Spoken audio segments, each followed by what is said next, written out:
Allah'ın yolunu iyi tespit etmek. İşte bura Allah'ın yolu diyebilmek. Bunun için de keyfi hareket etmemek. Yani güçlü alimlerin gösterdiği yol olması lazım. Evet, bu işin içinde ulema olması lazım. Ulema işaret etmesi lazım. İşte buna Allah'ın yolu demesi lazımdır. Alimler toplanarak evet bu mücadele, bu hesap, bu yol Allah'ın yolu diye kalıbımızı basmalıyız. Şanımız, şöhretimiz, gösterişimiz için yapıyorsak veyahut da sırf böyle egolarımızı tatmin etmek için öne çıkıyorsak bütün bunlar tehlikelidir. Onun için aziz ve muhterem kardeşlerim, şehadet elbette lazımdır. Efendimiz Allah-u Teala, onun Resulü bize bu yolu göstermiştir. Bu zalimler, bu vicdansızlar ashab-ı uhduddan da daha azgın çıktılar ve balkonlardan zılgıt çektiler bizim Yasin'imiz. Molotof kokteylle yakılırken, otomobil üzerinden giderken, 3. kattan betona atılırken, bıçaklanırken.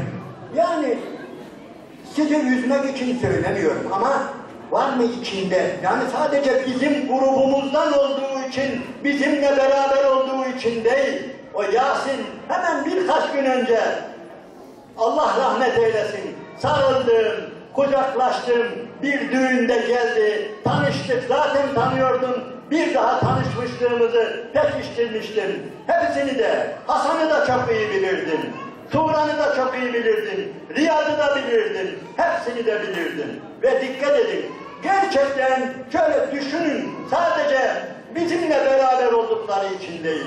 Yani neresinden bakarsanız bakın, buram şehit. Eğer bunlar şehit değilse inanın çok insan şehit değildir ha. Böylesine şehit. Bir kurban bayramında ve ellerinde kurban etleriyle, yani ellerinde silah yok, dikkat edin. Kurban etleriyle geliyorlar. Ve inanın yine öğrendiğimize göre o kendilerini öldüren adamların ailelerine de kurban vermişler ha. Grup ayrımı yapmamışlar. Bizim gibi abdestli namazlı olsun dememişler. Fakir mi? Fakir. Onlara da götürmüşler. Böyle bir günde şehit ediliyor kardeşlerimiz. Şehitler gülümsüyor Ahmet semalarında. Şehit gibi yaşayıp şehadetle kavuştular Yaradan'a. Selam olsun ümmetin en hayırlılarına. Selam olsun Kevser başında buluşanlara. Selam olsun şehit Riyad'a, Hüseyin'e, şehit Hasan'a. Selam olsun şehit Turan'a, Cumali'ye ve Yasin Can'a.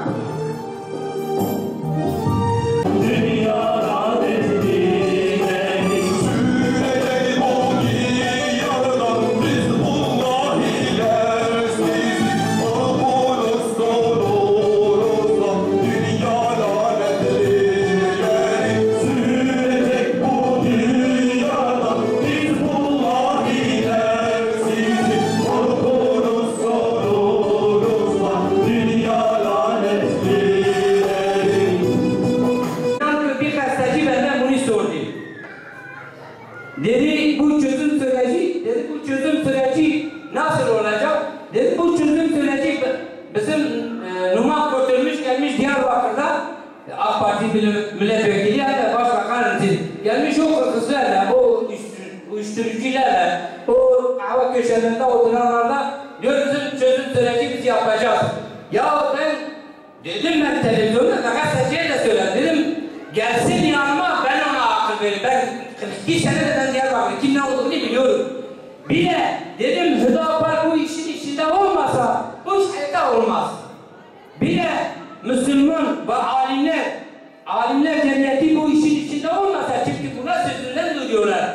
Hele dedim Hizbullah cemaati olmasa bu iş hayatta olmaz. Tekbir! Tekbir! Tekbir! PKK'nın korkusu, Hizbullah'ın ordusu. PKK'nın korkusu, Hizbullah'ın ordusu. PKK'nın korkusu, Hizbullah'ın ordusu. PKK'nın korkusu, Hizbullah'ın ordusu. Ve canım olan canım.